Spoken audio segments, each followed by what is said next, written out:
I do not think you would be willing to do what it takes to survive up here. Listen, I know this is kind of messed up, but if any video game series could ever get turned into real life, I'd pick Fallout. But hopefully this new show is as close as I'm gonna get. Roll the intro.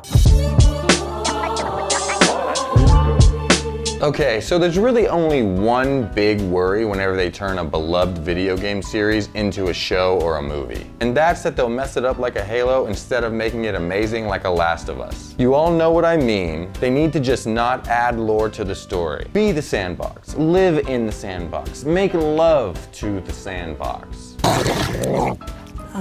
It's simple. The world is already there, the rules are already set in place. But the people making Fallout have a great track record. It's the director of Westworld, Jonathan Nolan, which is kind of already about the Institute and questioning if you're real or a synth. Hey, I could be a synth.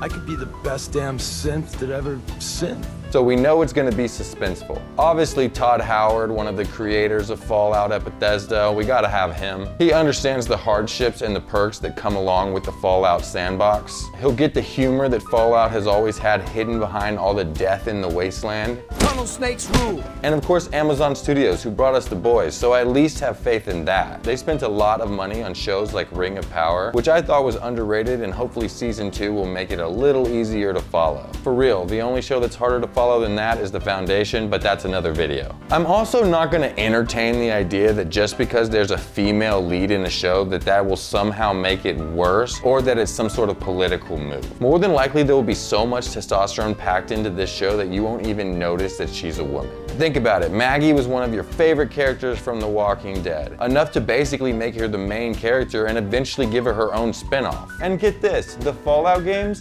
let you be a man or a woman. I know, that's crazy, right? The Fallout story can be anything that you want it to be. You can be a man that dresses like a woman. You can be a woman that dresses like a man. You can be a person in a tuxedo that's walking through a junkyard. You can do anything. And whoa, isn't that insane? So I guess my question to these people is, why is it bothering you that it's a woman? Comment below, I honestly would like to know. Anyways, let's break down the trailer. I only go on about 7 video game tangents.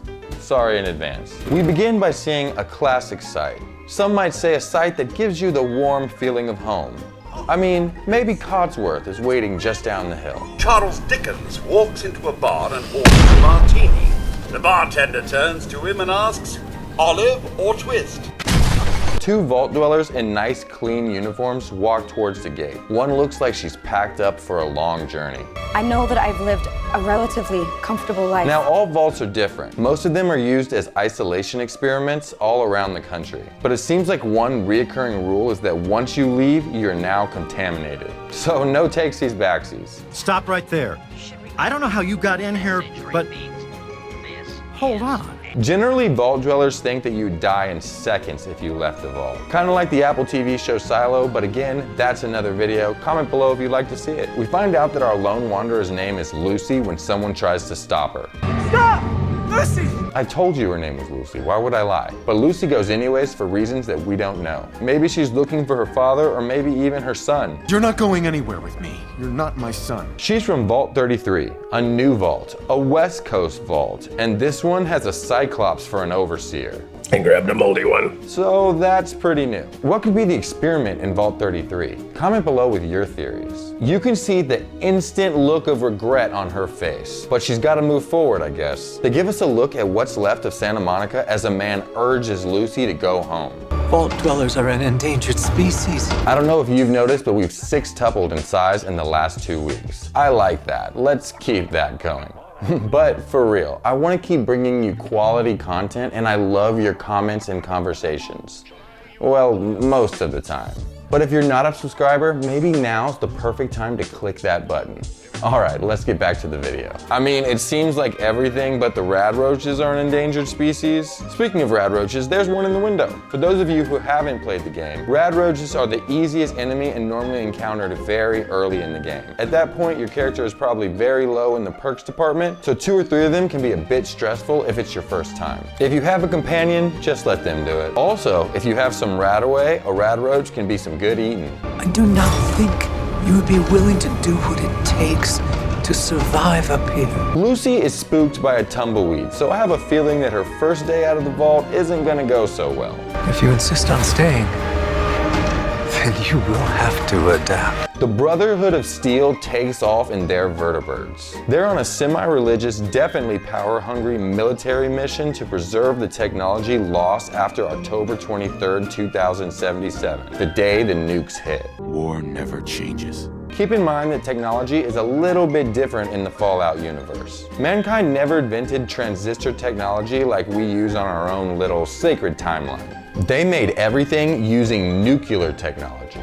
People enjoyed luxuries once thought the realm of science fiction. Domestic robots, fusion-powered cars, portable computers. Cars, refrigerators, everything. Nuclear energy was just a part of their everyday life. They drank Nuka-Cola and they went to Nuka World on vacation. Well, until the world nuked itself. The Brotherhood of Steel wants to find this technology, but mostly just the weapons. They have power armor, vertibirds, and airship, and normally they're the only faction that has these weapons and vehicles organized enough for you to use. Basically what I'm saying is join for the power armor and the batteries, but be careful about drinking the Kool-Aid. Also, eventually you'll probably want Elder Maxon's jacket, so, don't get too attached. Hey, it's dog meat. It looks like he got a treat. We see that life in Vault 33 might be worth giving the wasteland a try. Dylan from Severance looks terrified and it looks like a mob of people are going to attack him. So what in Vault 33 makes a Cyclops and a person lose it like this? Lucy walks into a settlement and we see a ghoul standing in the middle like the Lone Ranger. Okay, a few things to explain. First, a ghoul in Fallout is caused by prolonged exposure to radiation and can come in a couple different forms. The post-human ghoul, who seems normal enough except that all of their skin has melted off and now they live for hundreds of years. And the feral ghoul, who's closer to a zombie than a person. Second is that in Fallout 4, one of the coolest companion characters is the street-savvy ghoul, Hancock. He ran the settlement of Goodneighbor and helped the sole survivor complete the search for his son. So in this time, instead of a revolutionary hat, we get a cowboy hat and this rhinestone cowboy. We see Lucy walk up to a survivor's home, a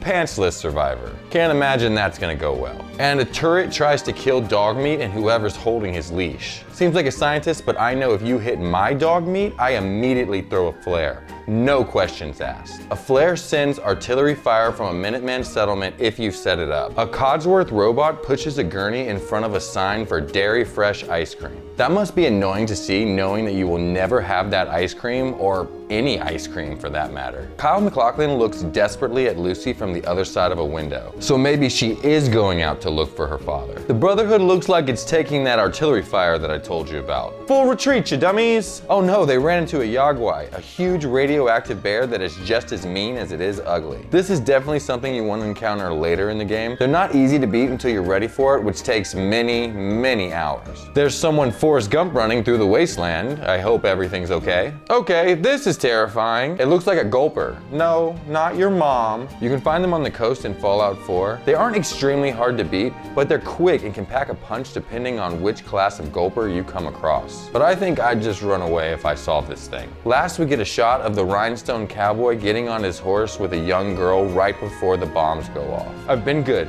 I deserve for this to be a good show and for one of my favorite video game series not to suck as a television show.